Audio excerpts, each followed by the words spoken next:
Eliane Aquino, muito bem-vinda aos nossos estúdios. Bom dia, eu estou super feliz em estar aqui na nossa terra. Tá de férias, curtindo solo sergipano. Estou de férias, tirei férias essa semana, mas na próxima semana a gente já está aqui, continua aqui em Aracaju, Sergipe, porque a gente vai ter o encontro do Congemas, que é um encontro regional. Todo o Nordeste vai vir aqui para Aracaju, todos os secretários municipais de assistência social. E nós teremos agenda aqui, dia 7 e 8 no encontro. Dia 9 a gente tem um encontro com beneficiárias mulheres do Bolsa Família. Dia 10 tem a conferência de Nossa Senhora do Socorro.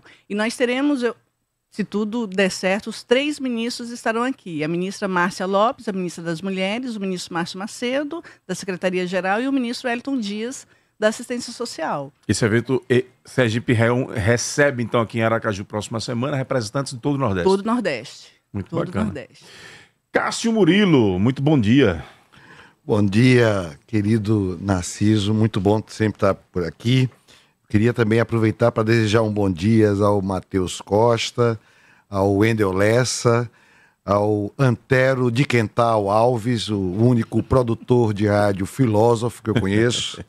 E bom dia à sua qualificação. Eu não posso deixar de falar de Carlinhos de Campo do Brito, não, viu? Não, senão ele puxa na minha orelha. É verdade. Bom dia, Carlinhos, e bom dia à sua qualificadíssima audiência. Obrigado. Você me permite alguns minutinhos antes de entrarmos na eleição interna do PT com a Eliane Aquino? Por favor. Muito obrigado. Eliane, falando do governo federal, da sua função, da sua atuação, qual o balanço que você faz dessa passagem pelo Ministério do Desenvolvimento Social? Olha, eu falo que assim, nós pegamos um governo que foi um governo que estava muito destruído nacionalmente, né? Isso sem sombra de dúvidas. E eu peguei um programa, que era o programa na época que tinha sido desmontado, que era o Bolsa Família, tinha sido substituído por outro, e nós encontramos um cadastro único completamente também desvirtuado.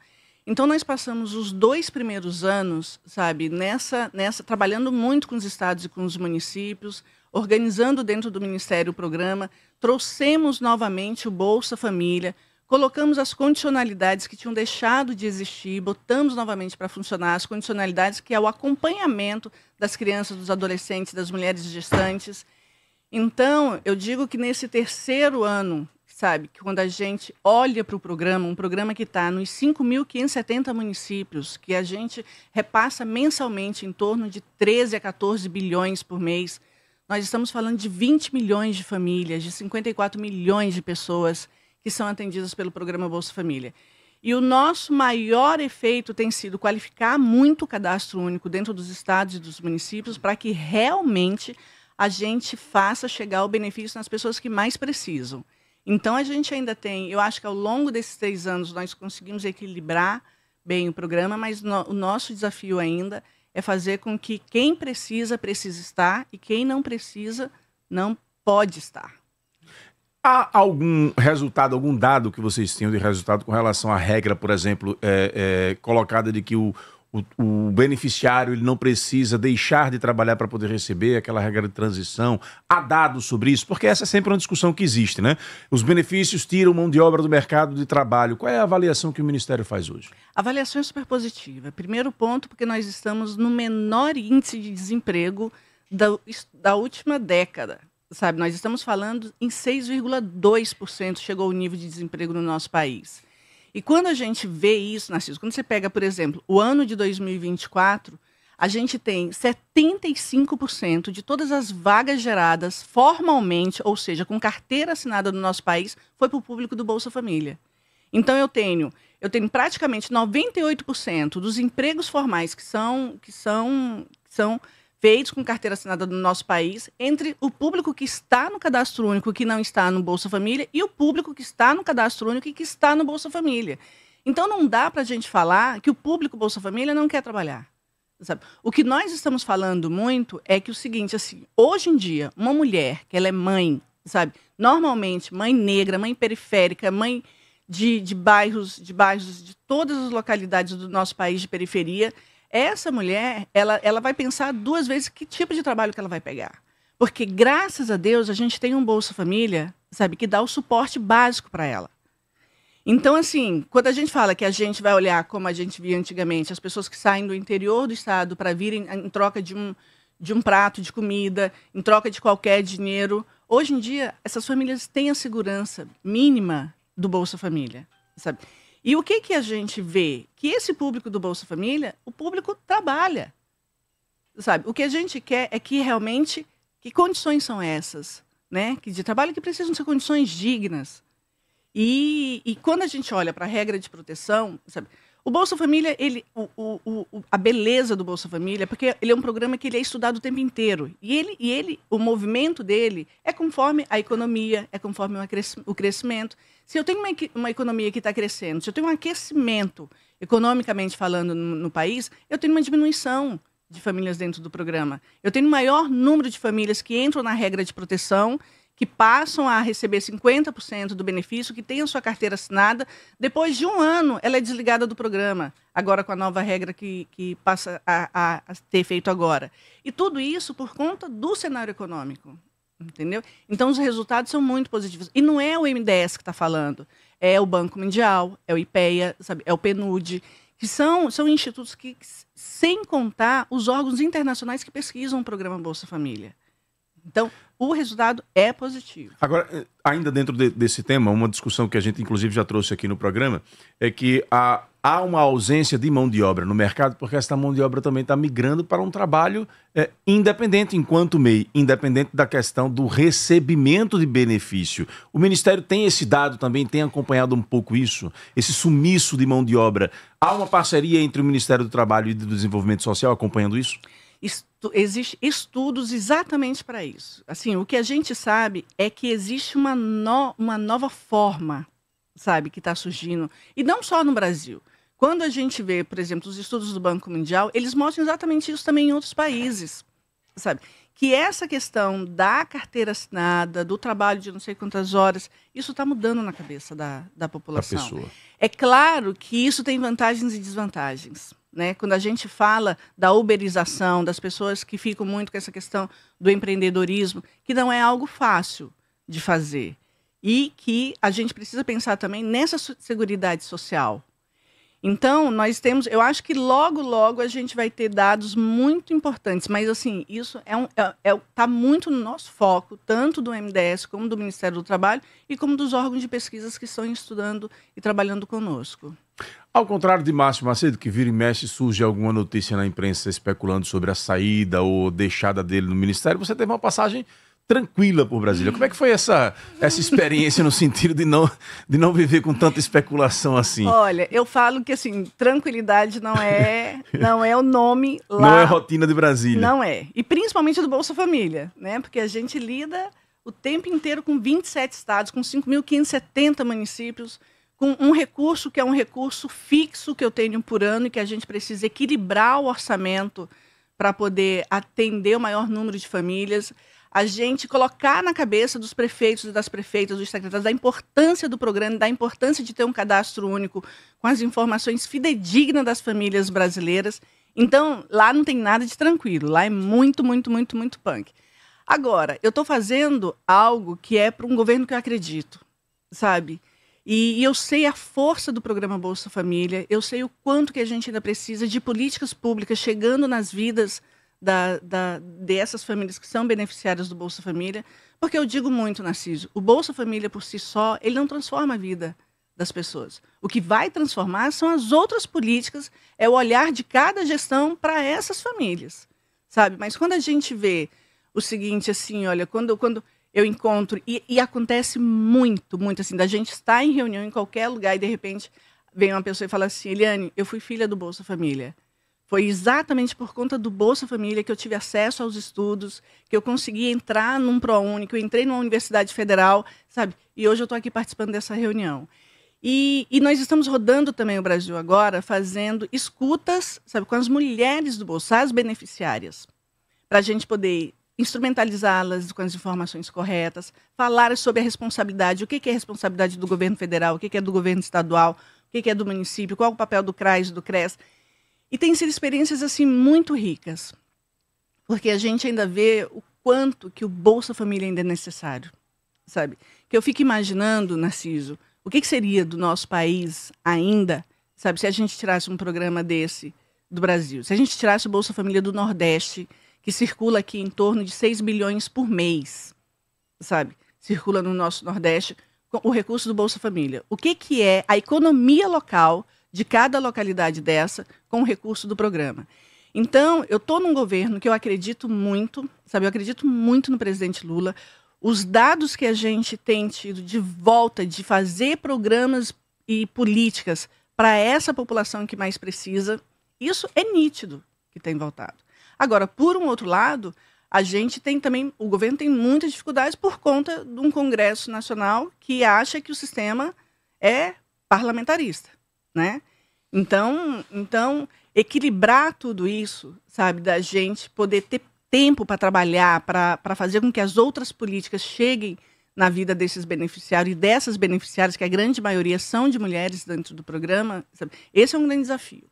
Estamos entrevistando aqui no Jornal da Fã a Eliane Aquino, que hoje é membro aí, secretária executiva, não é isso, Eliane? Secretária Nacional de Renda e Cidadania. Muito bem. Secretária Nacional de Renda e Cidadania do Ministério do Desenvolvimento Social. Aqui conosco também Cássio Murilo, que é candidato a presidente do PT. Para a gente ir encerrando um pouco esta pauta do governo federal, Eliane, ainda uma última pergunta. Como é que tem sido um pouco vivenciar esta questão do INSS, toda a questão do rombo e este assunto internamente dentro do governo?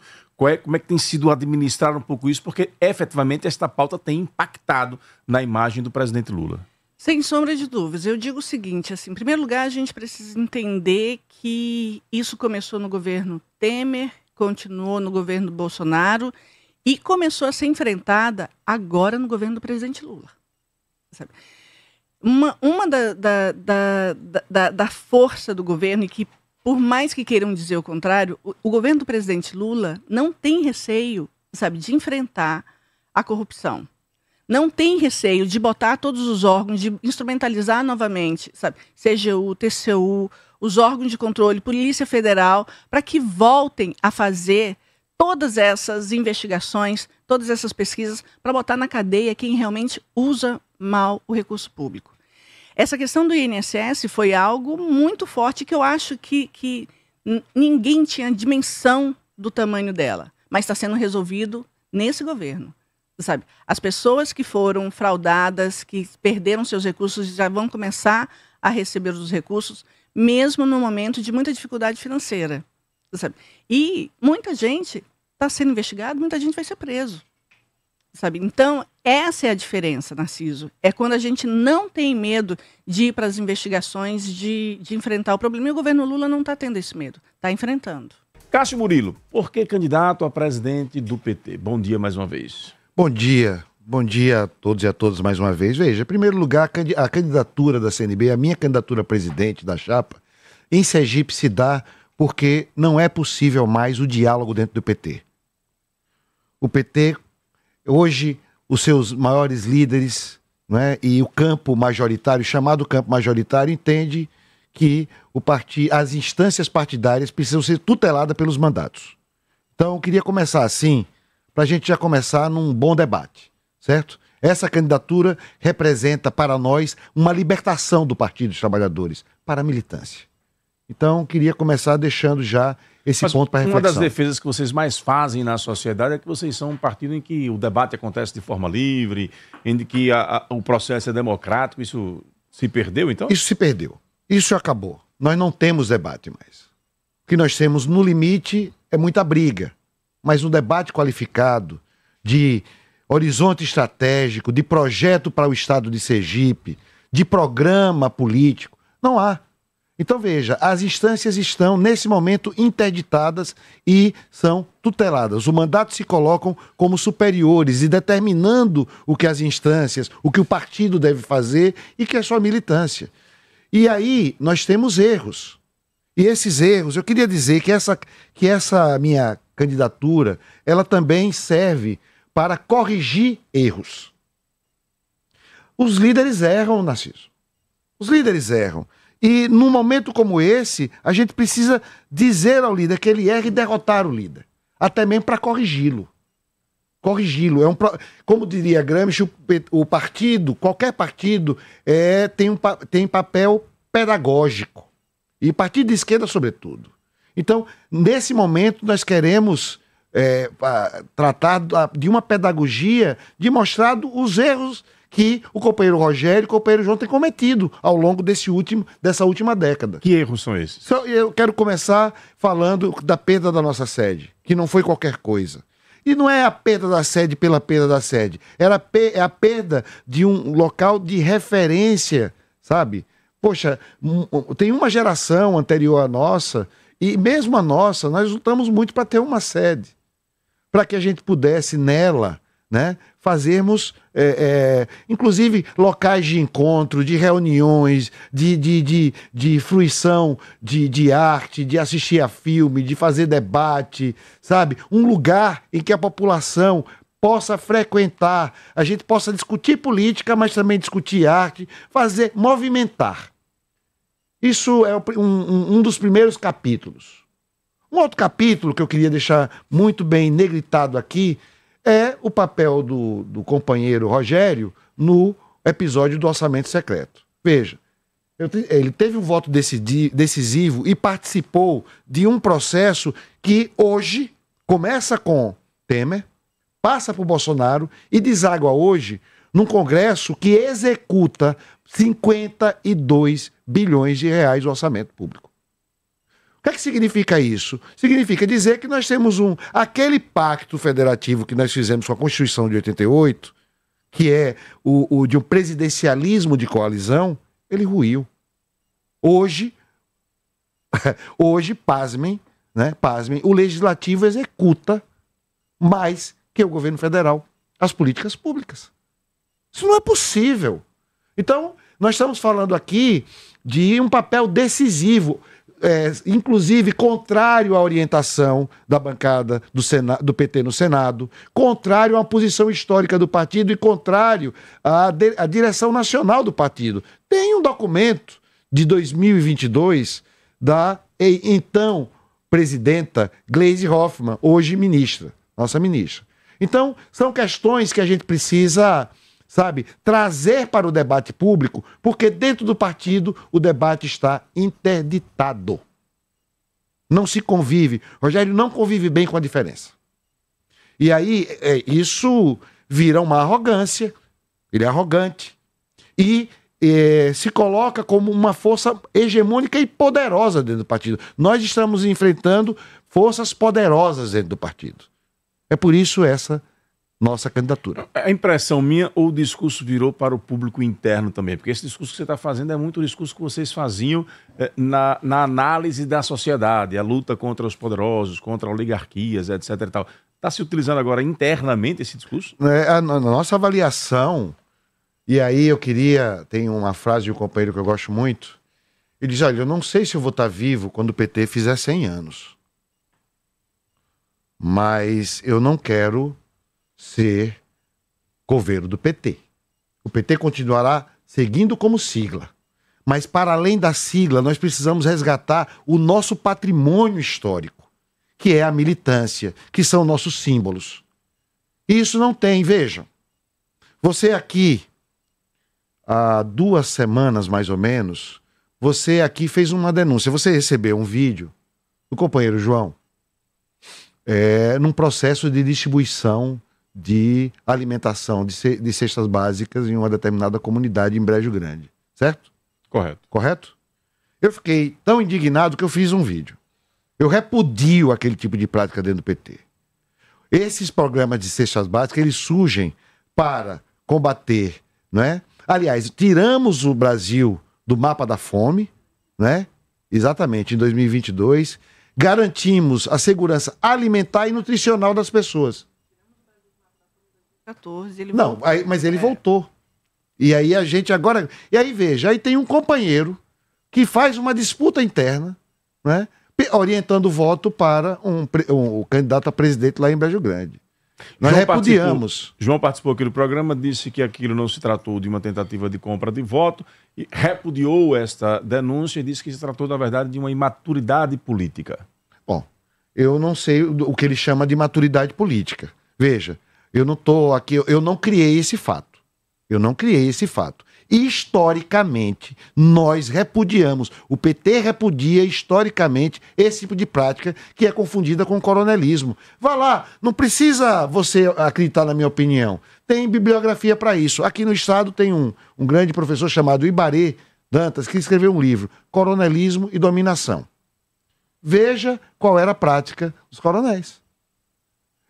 Há uma perspectiva analítica aqui. Veja, eu tenho muito cuidado com os conceitos. Então, eu lamento que o companheiro, que é o presidente do meu partido, ele deveria... Veja, eu não estou pedindo a ele neutralidade, não. Neutro só shampoo, Narciso. Eu estou pedindo, no mínimo, uma sobriedade para que ele possa lidar com as diferentes tendências do partido num processo eleitoral. É isso que eu estou pedindo, sabe? Correção. Em termos de posicionamento público do PT para 2026, o que é que a sua candidatura, o que é o seu agrupamento defende? Nós queremos, em primeiro lugar, abrir o debate. Veja, sem chamar a militância, sem chamar os diretórios municipais, sem chamar os líderes do partido, sem chamar esse conjunto de pessoas para fazer o debate, a gente não vai seguir adiante. Eu insisto, hoje no PT não é possível ter o mínimo de unidade. Essa minha candidatura pela CNB representa esse descontentamento. Nós precisamos libertar o PT das mãos daqueles que acham que são donos. O PT não tem dono, eu insisto. Então, esse debate está interditado. Você quer falar?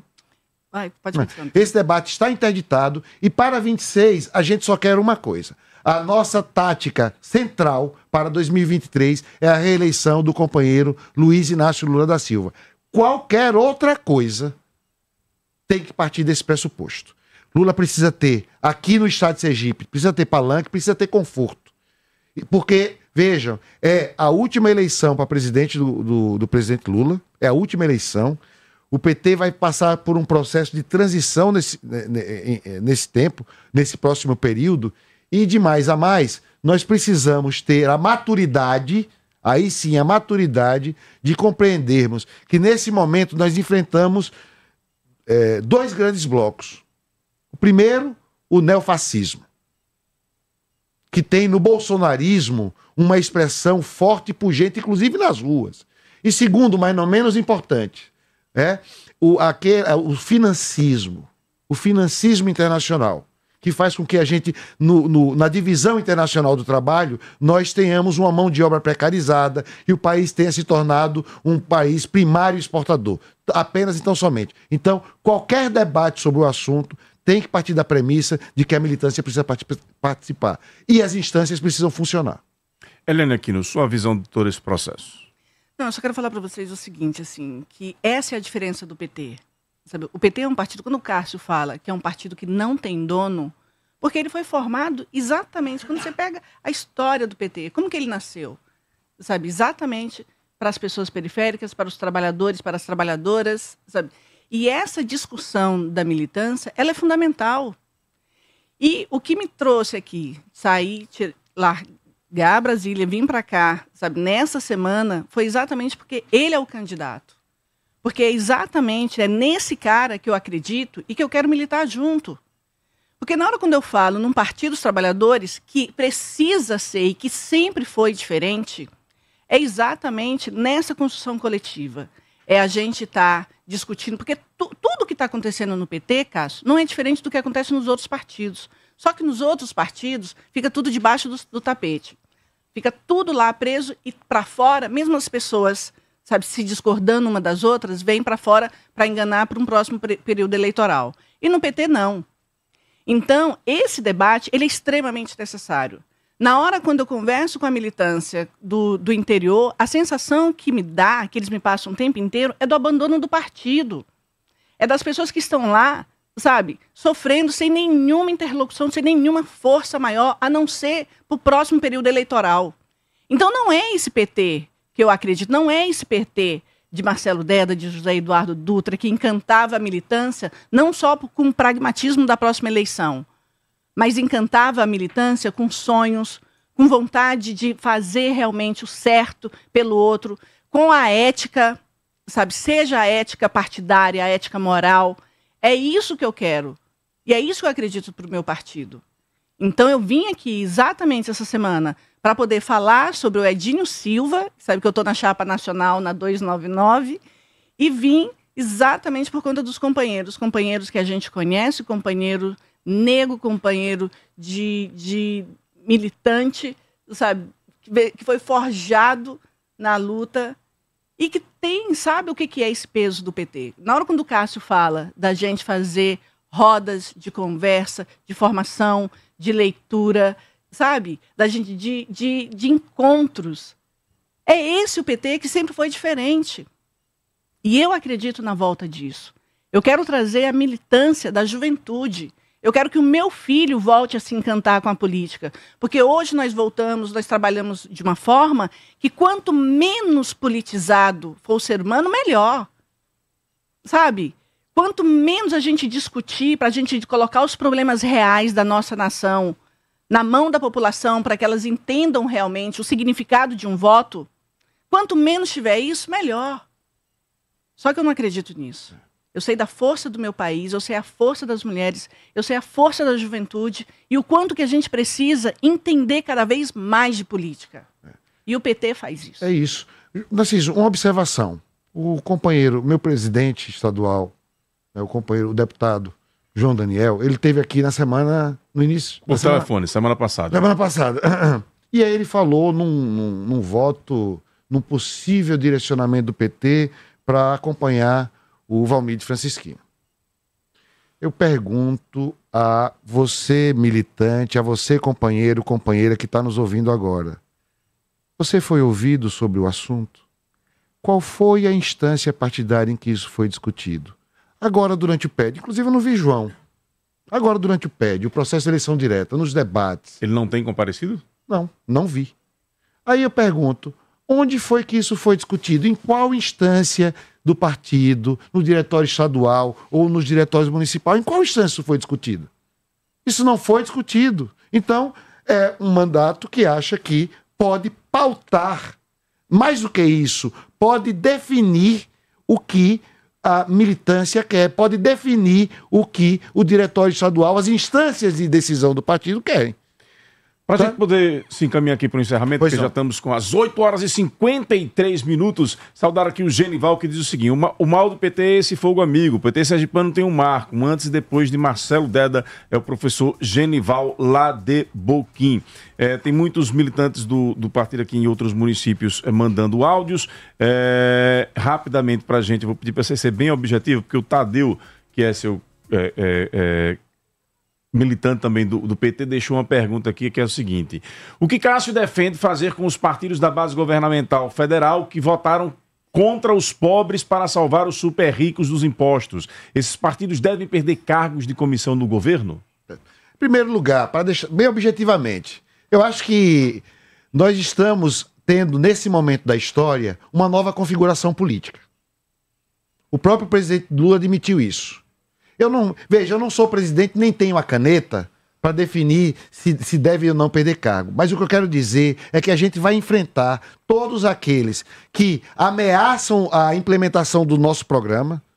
E nós fomos eleitos, o presidente Lula foi eleito com um programa, inclusive um programa para recolocar o pobre no orçamento e o rico pagando tributos, certo? Então, sendo objetivo, nós vamos enfrentar esses aliados de ocasião. Nós vamos enfrentar. Agora, o que está em debate aqui, Tadeu, não é isso, não. O que está em debate aqui é o PT, que em Sergipe, Tadeu, você que faz tantas críticas, parece que está tudo bem, você é conivente com isso. Essa é a questão. Há uma conivência, sabe? Não adianta eu fazer o debate nacional, não. Eu quero fazer o debate... Veja, nós estamos falando do debate, do processo de eleição direta do PT 25. Agora... Fiz essa resposta para o companheiro não achar que eu estou tergiversando em relação a esse assunto. Agora, o que a gente está discutindo aqui é o PT. E a gente precisa devolver. Eu tive no Baixo São Francisco e uma companheira campesina e dona de casa disse, sabe o que me disse?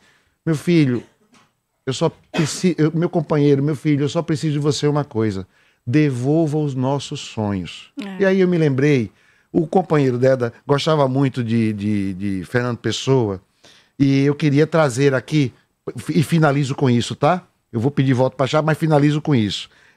Fernando Pessoa diz assim: sem os sonhos, o que é a humanidade mais do que besta sadia? Cadáver adiado que procria. Sem os nossos sonhos, nós não somos nada, Narciso. E esse partido produziu muitos sonhos para a classe operária, para os pobres. Então, eu estou aqui pedindo voto para o meu candidato nacional, Edil Silva, 180, Chapa Nacional 280, esse que vos fala, 380, Cássio Murilo, professor, candidato a presidente estadual do Partido dos Trabalhadores de Sergipe, a chapa estadual 480 e nos municípios 580 para nossos candidatos e candidatas à presidência, e inclusive em Aracaju a companheira Cissa, 580, e a chapa municipal, as chapas municipais 680. Eu queria muito lhe agradecer, companheira Eliane, de estar aqui e saber que nós estamos marchando juntos. Sim. Não importa a guerra, o que importa é quem está conosco nessa guerra. Sim. Eliane, obrigado pela presença, espaço sempre aberto aqui no Jornal da Fã. Eu que agradeço e eu peço muita consciência para a militância, sabe? Em todos os municípios, que todo mundo fique com os olhos muito abertos para que a gente tenha uma eleição limpa, uma eleição digna, sabe? E uma eleição realmente que resgate esse sonho, que é um sonho de melhorar a vida de quem mais precisa.